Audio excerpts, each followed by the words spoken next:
Bupati Konawe Selatan damaikan Supriyani. Aibda WH dan istri saling memaafkan. Guru Supriyani memaafkan Aibda WH dan istri soal tuduhan aniaya anaknya di Kecamatan Baito, Kabupaten Konawe Selatan, Provinsi Sulawesi Tenggara.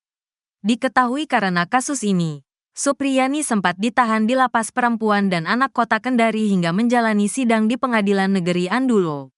Setelah kasus ini viral dan menjadi perhatian publik, beberapa kali pihak kepolisian, kejaksaan, dan Aibda WH meminta kepada Supriyani.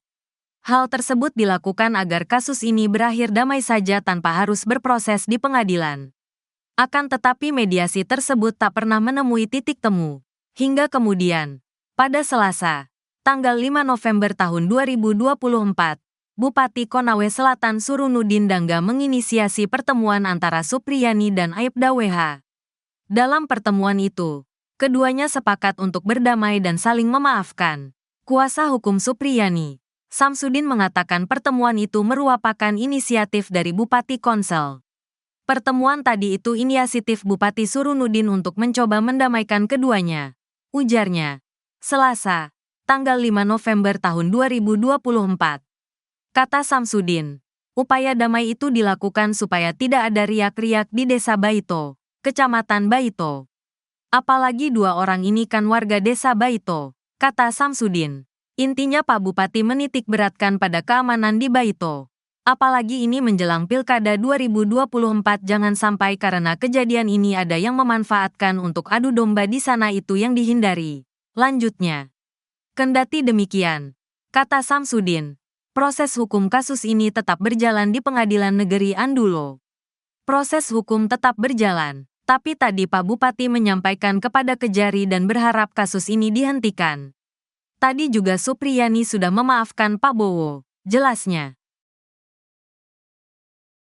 Kasusnya sampai ke Kapolri.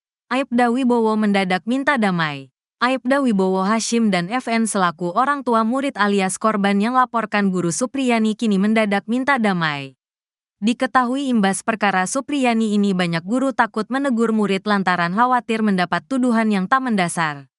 Sehingga bernasib sama seperti guru Supriyani.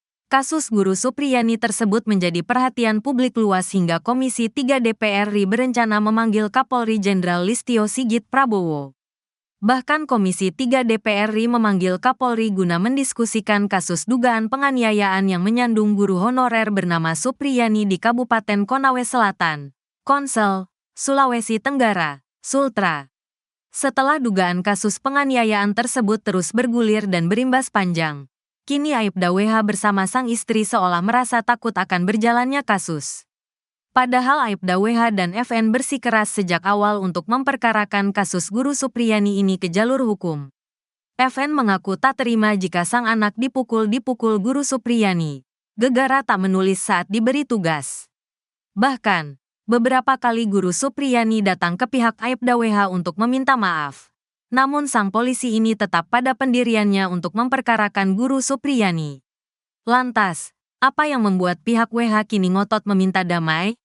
Akhirnya daripada semakin melebar lagi, lebih baik melakukan mediasi. Dan itu juga mendapat bujukan dari pihak Kapolres dan Kejari.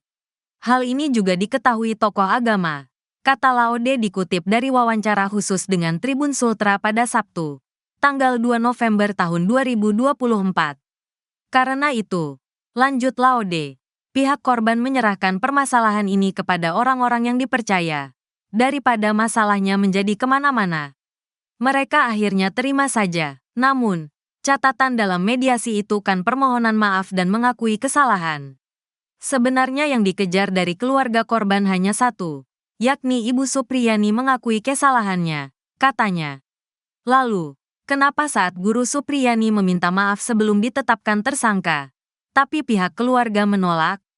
Dikatakan Laude, suasana kebatinannya berbeda. Pada saat dekat persidangan publik sudah menghakimi bahwa keluarga korban ini memeras, dan karena tidak diberikan uang Ibu Supriyani dipenjarakan. Jadi, karena luar biasanya ini pemberitaan maka orang tua korban tertekan, katanya. Sementara saat di mediasi awal, guru Supriyani justru menantang dan membentak korban di hadapan orang tuanya. Sehingga saat dibentak itu, hati dari ibu korban sudah terluka. Karena anaknya sudah dipukul, lalu dibentak lagi. Dan yang menambah luka itu pada saat Ibu Supriyani datang bersama suami dan kepala desa dengan membawa uang, katanya. Jadi, lanjut Laude, itu juga mengklarifikasi semuanya. Di mana jika orang tua korban menginginkan uang, sejak awal uang tersebut sudah diambil. Akhirnya suasana kebatinan ini berbeda. Karena di awal merasa dimainkan. Sedangkan di akhir keluarga korban ini terhakimi oleh framing yang dilakukan oknum-oknum tertentu. Katanya. Laude mengaku ketakutan pihak keluarga korban ini menjadi masalah karena kasusnya kemana-mana. Karena itu, pihak korban mau mediasi dengan catatan Ibu Supriyani mengakui kesalahannya dan meminta maaf. Jadi poinnya tetap ada pengakuan kesalahan dari Ibu Supriyani, tegasnya. Namun, Laude menilai saat ini Supriyani sudah di atas angin dan merasa kuat.